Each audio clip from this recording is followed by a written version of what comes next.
Okay, so the reading for today is going to be Matthew 13, starting in verse 3. And I'll be reading from the King James Version.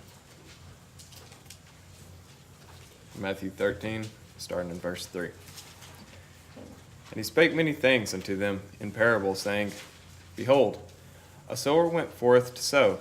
And when he sowed, some seeds fell on the wayside, and the fowls came and devoured them up. Some fell upon stony places, where they had not much earth, and forthwith they sprung up, but because they had no deepness of earth. And when the sun came up, they were scorched, because they had no root. They withered away. And some fell among thorns, and the thorns sprung up and choked them. But others fell on good ground, and brought forth fruit, some 100-fold, some 60-fold, some 30-fold.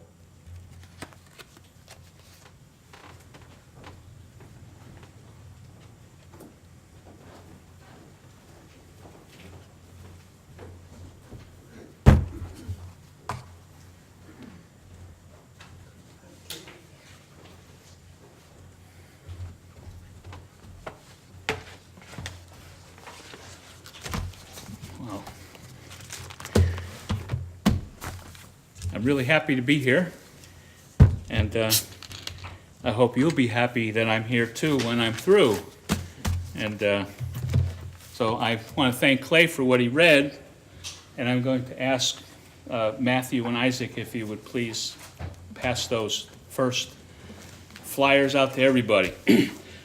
One of the things that I struggle with the most in life is, as you'll see, what I did was, there's three different parables in Matthew, Mark, and Luke, and they're all about the sower, the different types of soil. And so I highlighted them, and then also in those Gospels you'll have the solution. Jesus basically explains what the parable was about. So what you'll see in there that I've highlighted, you'll also see I forgot one myself. Thank you. What I've done is these are just right out of the Bible, copy and paste from the King James Version. We're going to concentrate on verse 7 in Matthew, verse 7 in, it's funny how they're all sevens, and verse 7 in Luke of each one of these individual chapters. And then at the bottom, you'll see what Jesus said that those parables meant when he explained it to the apostles. Now on the bottom, you'll see I've highlighted each one of those passages. And if you start in Matthew, you'll see in 22, it says, He also that receiveth seed among the thorns is he that heareth the word, and the cares of this world and the deceitfulness of riches choke the word, and he becometh unfruitful. But when you go to Mark, you'll see that there's much in common, but there's also added, and the lusts of other things entering in choke the word. In Luke, we have something different as well, and pleasures of this life. So I wanted to talk about, this lesson basically is going to be about these thorns. I call them the thorny ground. I mean, thorns aren't on the ground, but you might step on one, so just to make it quick, this is going to be a lesson on the thorny ground, thorny soil. And we're going to look at we see a lot in common. The cares of this world and the deceitfulness of riches. But I like to highlight the lusts of other things entering in. First of all, I think, and pleasures of this life. There's a profound difference between riches and these other concepts here. And I can't imagine that all of my pleasures of life and the things entering into my world and lust are all the same as yours. They're all different. And so I thought we would benefit from looking at, examining our lives and seeing where the lusts and pleasures of this life and cares of this world, how they can affect us. And the best way that we can look and see these examples is in the life of one particular individual. I think Samson is a real good example of an individual who succumbed to a lot of the pleasures of this life, thorny ground, cares of this world, and we can probably learn a lot by Samson's example. Now, before we even look at the actual life of Samson, I wanted to, I'm sure everybody realizes that the irony is Samson, from birth, now there was two other fellas from, where is it here? Levites. We're going to pass another flyer out now. So that first one was really just so you are aware, and you don't have to go thumbing through your individual gospels, that there's a lot more to the thorny ground than just riches. And so we're going to look at that. Now, if you fellows would please pass the other ones out. This is just a precursor of, here's the one I had originally. So, before we get into Samson and the story of Samson, which you'll find and starts in Judges, Samson was a Nazirite. And what I've written down here is the law of the Nazirite. It starts from number 6:1 through 6:21. And as you can see, there basically was three principal things when you look at in Numbers here of that distinguished the Nazirite, and that was a renunciation of wine and products of the vine. If you look at the stories of Samuel and John the Baptist, who were the other two Nazirites, there was really two different types of Nazirites. One was temporary and one was perpetual. In the Bible, you only find three that are perpetual that we know of, and that's Samuel, John the Baptist, and Samson. Born, created a Nazirite actually before they were born, so they were prohibited from vine and products involving the vine, grapes, probably raisins and all that stuff. And not only them, but their parents. They were prohibited from using a razor and avoidance of contact with a dead body. Nazirites were not forced to withdraw from society. They weren't celibate. And anybody could make a vow, actually. Even a woman could be a Nazirite. I saw it once and I didn't jot it down, I forgot, but a woman would have to have permission from her husband in order to make this vow. And if her husband accepted that, then the vow would be enforced. If he said no, then the vow would not be enforceable and she would have to obey her husband. Same thing would be for a daughter. If a daughter wanted to do something, she would be able to if she had permission from her father. If not, then that would be it. And it's funny because, and I can't remember if it's probably in Numbers, but God said that if you make a vow and then later down the road you change your vow, then you're in big trouble.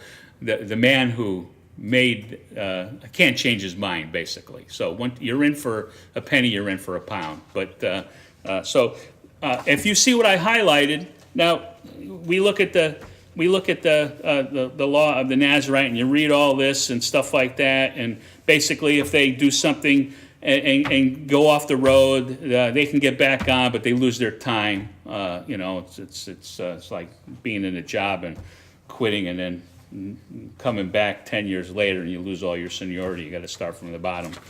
But I highlighted in red what's really important here in the law of the Nazarite, I believe, and if you look and see it's red, you'll see it mentioned 3 times.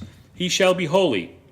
He shall commit no dead body, and all the days of his separation he is holy unto the Lord.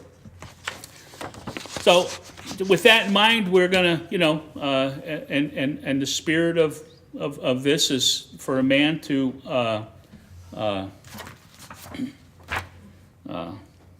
well, here, let me read this, and this we'll get it, I think. And the story of Samson. Samson, one of the judges of Israel, an Israelite of the tribe of Dan, the son of Manoah. His birth was announced by the angel of the Lord beforehand to his mother, who was barren. The angel told her that she would have a son. This son should be a Nazarite from his birth, and that the Lord should begin to use him to deliver Israel out of the hands of the Philistines.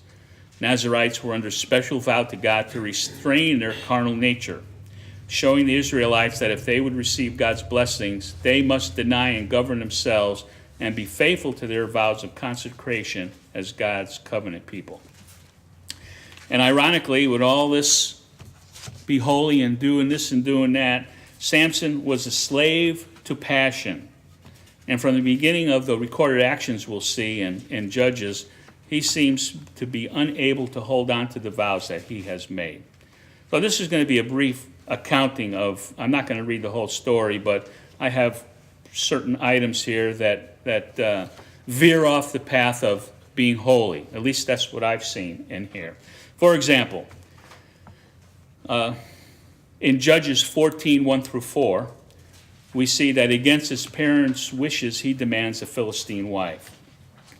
His parents try to coerce him into marrying an Israelite, which God had already said, I'm sure you know, much earlier, that when they were invading the countries that they were supposed to be keep away from the women of the land. So that would be one thing. And the next would be Samson kills a lion with his bare hands. And that would be in Judges 14, 5 through 9. When he returns from Timnath, he sees the carcass of the dead lion that he just killed earlier and retrieves honey, giving some to his mother and father, telling him nothing of what happened. Now, I don't know if God meant he shall come at no dead body, humans, but I think a dead lion would do the same thing as a dead human, attracting whatever. It attracted bees and honey, but it attracted other stuff as well. So in my mind, that was another violation of the vows that he had tried to do. The next one, Samson's pride gets the best of him as he tries to outsmart his Philistine wedding guest by presenting a riddle and making a wager. And that's in Judges 14, 10 through 13. So again, this came out of the blue. If you read the story, well, I don't know what you want to call that, pride, arrogance, maybe covetousness, I don't know. But he displayed some obvious passions that don't seem to be holy conduct. The Philistines become desperate and threaten Samson's wife with death and ultimately discover the solution to the riddle. Samson now has to pay his debt. This is in Judges 14, 15 through 19. He kills 30 men in order to retrieve the items needed to pay his debt, and Samson has become very angry. Now, if you read the beginning of Judges, God says that he's chosen Samson so he can deliver his people. He was going to lead his people into deliverance. And I would imagine that God would prescribe that because he said when you invade the countries, kill everybody. Kill men, women, babies, cattle, everything. But in this case, I'm not so sure that God would have been pleased with him killing 30 men for the sake of some goodies. I just don't think that is what God had in mind. That seemed to be a result of his passion. I'm going to make a point of this later, but Samson's conduct is now involving other people and causing others to make decisions that they might not have done because of Samson's behavior, his passions. So the next item, Samson desires to be with his wife. He had left when he killed these 30 men, and he had taken a hiatus from his wife.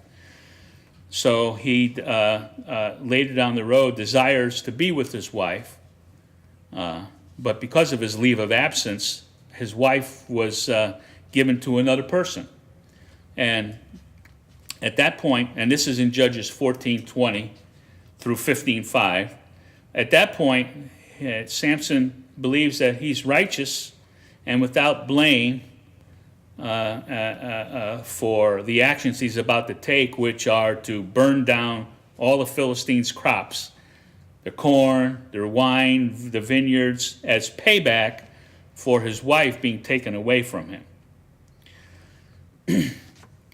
And because of that, because of Samson's latest actions, it results in the death of his wife and his father, because the Philistine, what he had done is I don't know how he did it, but he tied a torch onto the tail of 2 foxes, 300 foxes. I don't know if that's pairs or 300 foxes, but it doesn't matter.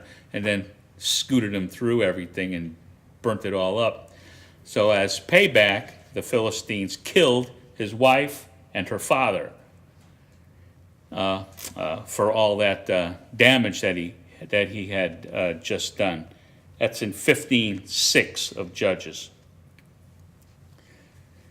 So now that that's happened, the next thing Samson does is declare vengeance on those who killed his wife and her father.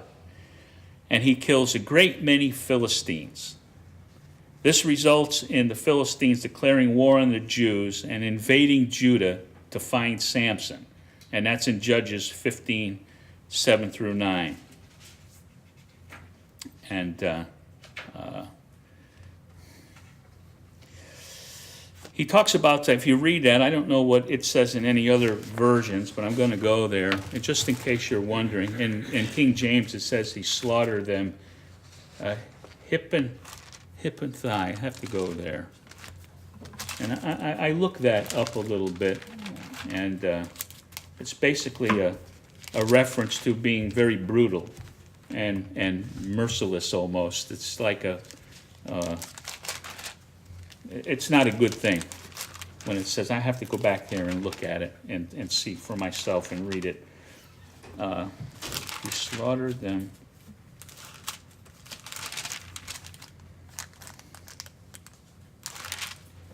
Hip and thigh.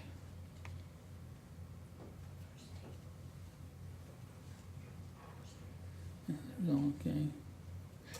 In verse 8 of chapter 15. And he smote them hip and thigh with a great slaughter. And after that he went down and dwelt in the top of the rock Etam. I didn't include that, but right after that he's dying of thirst basically, and it's kind of funny. I think it's ironic that he claims that he's a servant of God and he prays for water, but God blesses him and gives him water anyway. I didn't include that in this, but I did see that, and I thought it was interesting. So hip and thigh is just back then was a common expression, just to mean a ruthless slaughter. I mean, he I'm sure he was very efficient. It doesn't say how many, but there were quite a few. Okay, so this conduct again results in now the land of Judah is being threatened, and the Philistines camp around there, and and invade Judah. And one thing I noticed that in the next Judges 15:10 through 17, he strikes a bargain with his 3,000 brethren, that if they don't kill him, that he would willingly surrender to the Philistines. And so they capture him. And I thought it was funny because time's up? No? Okay. A little levity there. I heard that. That was funny. Perfect. Nice and quiet. So he is... that's surely got to be time up. Okay, anyway, let's see here. Just a little beep and I'm distracted.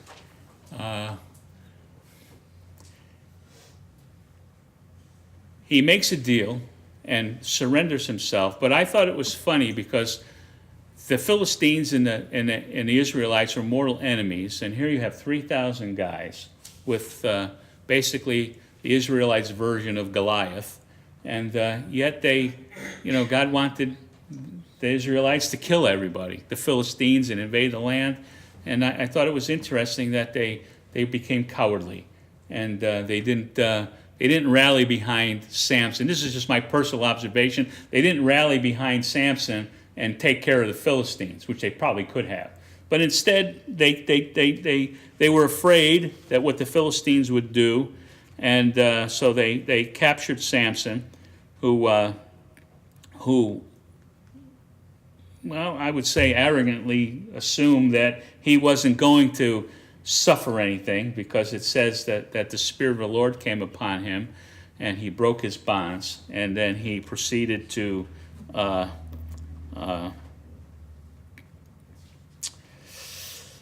slay 1,000 men with the jawbone of an ass.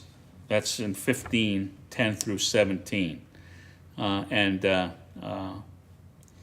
Probably his greatest slaughter since then. And when he's done with that, we find Samson in Gaza seeking the company of an harlot. And when he is discovered by the local people, they plan to lie in wait for him. And he evades them and shows off his strength by taking the doors of the gate and all the equipment connected to it up a high, I call it high mountain, but the mountain was a hill. It was about a quarter of a mile away. It wasn't really far, but, how far can anybody here carry this? I can't carry it very far.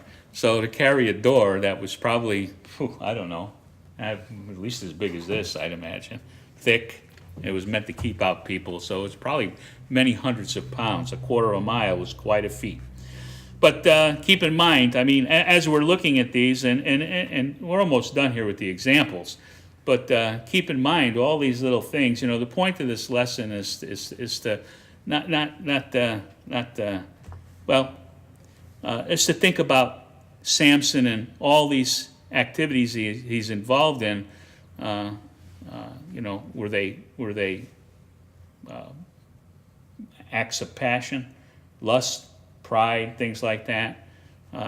Were they really serving God's will here, or were they just things that he had done on his own? Anyway, so after that, he's involved with another Philistine woman, Delilah, who ultimately betrays him for a large sum of money. And in her search for the key to his strength, Samson continues to lie to her, and she becomes an annoyance and appeals to him to reveal a secret. So Samson not only reveals a secret, but I think this is interesting. And this is in Judges 16:4 through 21. And the doors deal with 16:1 through 3. But anyway, in this latest thing with Delilah, he boasts about being a Nazirite while he's giving up the key to his strength. He says, I was a Nazirite at birth. And I thought that was interesting because he claims to be holy unto the Lord. His conduct has just not demonstrated that. And when the Philistines fall upon him, he's awakened, and he actually boasts how he will shake himself off. I thought that, how we see a dog shaking the water off. So even to the bitter end, he's still arrogant and cocky and self-sure. And, this has to be the actions of a man who's just, as we see in pleasures of this life, the lusts of things entering in, cares of this world, that's all mixed up with pride and stuff like that. Anyway, but this time the Lord is not with him, and he's captured. So shortly after this event, the life of Samson will end. As a judge of Israel, Samson procured no real deliverance, and his life was full of shortcomings and failures. Yet, he is still listed in Hebrews chapter 11, verse 32, as a man with faith in God. But I think Samson is a clear example of how an unchecked passions can cause great difficulty, not only for ourselves, but for others as well. So that's pretty much the story of Samson. So I've made some observations and conclusions about Samson.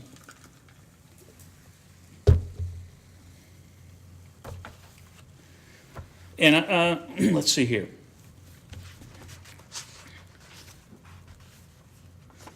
They looked good yesterday, so I'm trying a new a speech recognition.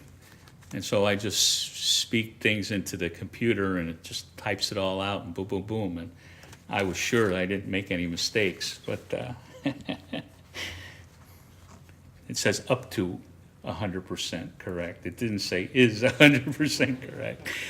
All right. So when we examine the lives of Samuel and John the Baptist, the two other men born under a Nazirite vow, we see their lives are filled with the same challenges and trials and temptations as other men are.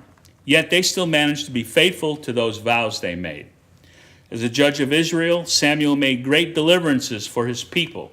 John the Baptist prepared many people for Jesus. When you compare the differences between the Nazirite vows and what I term the expectations of Christian conduct by the Spirit, which they are to be conducted with, I believe you will find no difference between the vow of the Nazirite and what Christians are supposed to be today. And I have some scriptures here that I think back that up. When you look at the law of the Nazirite, he shall be holy. He shall come at no dead body. Well, it doesn't say holy there, but and all the days of his separation he is holy unto the Lord. So I picked some scriptures that I think reflect that. And I would find it hard to argue against the commonality between the law of the Nazirite and what Christians are supposed to be. 1 Peter 1:15. But as he which hath called you is holy, so be ye holy in all manner of conversation. 1 Peter 1:16. Because it is written, be ye holy, for I am holy. 1 Peter 2:5. Ye also as lively stones are built up a spiritual house and holy priesthood, to offer up spiritual sacrifices acceptable to God by Jesus Christ. 1 Peter 2:9. But ye are a chosen generation, a royal priesthood, and holy nation, a peculiar people, that ye should show forth the praises of him who hath called you out of darkness into his marvelous light.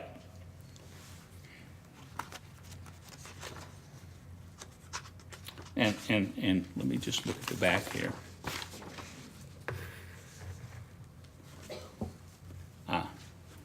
That's because I made it 2 papers.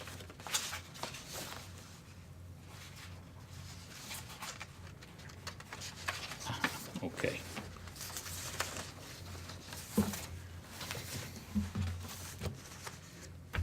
This is my personal favorite of them.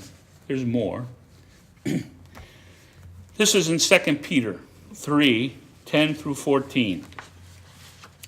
But the day of the Lord will come as a thief in the night, in which the heavens shall pass away with a great noise, and the elements shall melt with fervent heat. The earth also and the works that are therein shall be burned up. Seeing then that all these things shall be dissolved, what manner of persons ought ye to be in all holy conversation and godliness, looking for and hasting unto the coming day of God, wherein the heavens being on fire shall be dissolved, and the elements shall melt with fervent heat.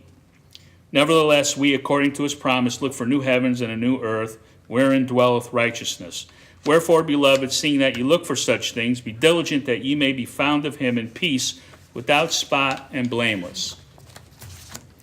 Well, I think if by looking at that, you can see, and with that last one, I added that last one because it not only says to be holy, but in the spirit of not having, pleasures of this life, cares of this world, lusts entering in, the fact that you know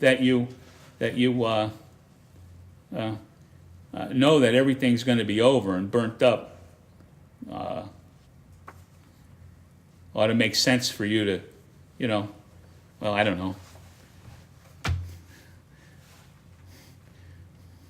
Well, it might make sense, but I'm thinking if you knew your brakes went out and you were already traveling at a high rate of speed, most people wouldn't step on the accelerator and go faster and saying, I'm going to smash into something. Why don't I do 150 instead of 90? So it doesn't make any sense. So, I mean, if you know, that's what I'm trying to say is if you know that this is all going to come to an end, why worry about stuff? Can't take it with you. Never seen a moving van behind a hearse. And so it's just one of those things.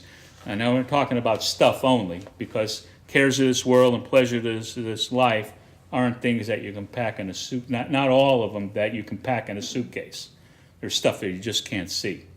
But they're still just as deadly if you let it get to you, like Samson.